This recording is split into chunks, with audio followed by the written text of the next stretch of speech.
İstatistik verisi yansıtsın. 5'er yıllık aralarla, 5'er yıllık dönemlerde bize ürün kompozisyonunu gösteriyor. En altta olan en soldaki buğday. Yani 91-95 arasında buğday var. Bu bakımdan, bu konuda hassasiyet gösteren tüm arkadaşlara teşekkür ediyorum. Bu konuda yardımcı olan herkese çok teşekkür ediyorum.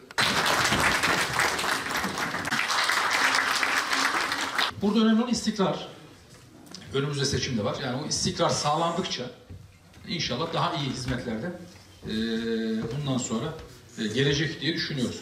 Tabii Yılmaz Bey ve ekibi bundan sonraki çağrı programları, bundan sonraki verilecek desteklere ilişkin ciddi bir çalışma yapıyorlar. Bunu zaman zaman yönetim kurulunda tartışıyoruz.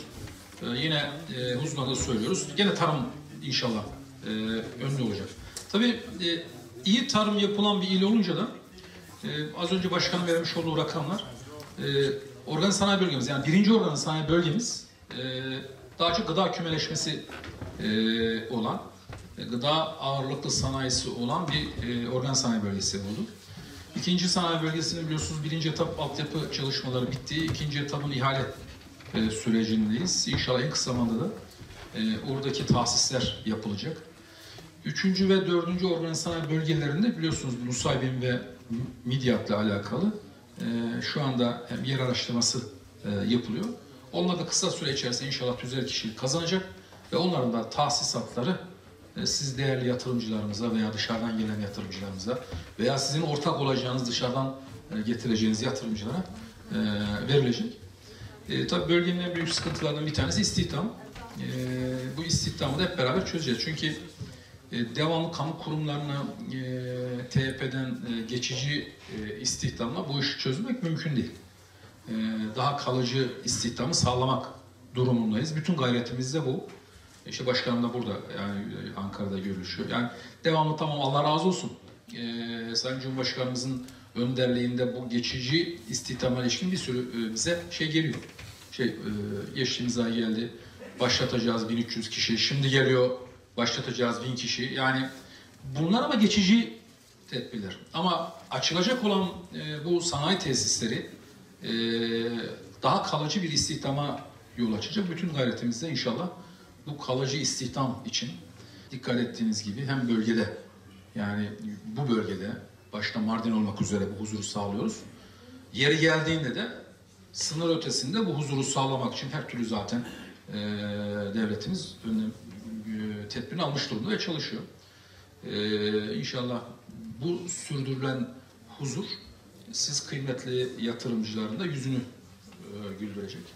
Analiz, tahlil yapacak bir laboratuvarımız eksikti. Bunu gidermek için Gaziantep'lere kadar gidiyorduk. İhracatımız bu belgeyle gıda tarım sanayi üzerine kurulduğu için Mardin bir tarım ili olduğu için tabii ki ihracatımız da gıda üzerinde yoğunlaşıyor. Sanayimiz de gıda üzerinde yoğunlaşıyor. Ama çok büyük bir eksikti. Analiz raporunu düzenleyecek bir laboratuvardan eksik oluşumuz. Bunu da tamamlaması bakımından Dicle Kalkınma Ajansı onun şahsında Yılmaz Bey'e teşekkür ediyorum. Sanayicilerimizin kendi imkanlarıyla zor koşullar içerisinde 37 tane un fabrikası, 4 tane makarna fabrikası, 16 tane bulgur fabrikası, 1 adet mercimek fabrikası, 2 adet de yem fabrikası, 4 adet irmik fabrikası ve 1 adet de şehriye fabrikası.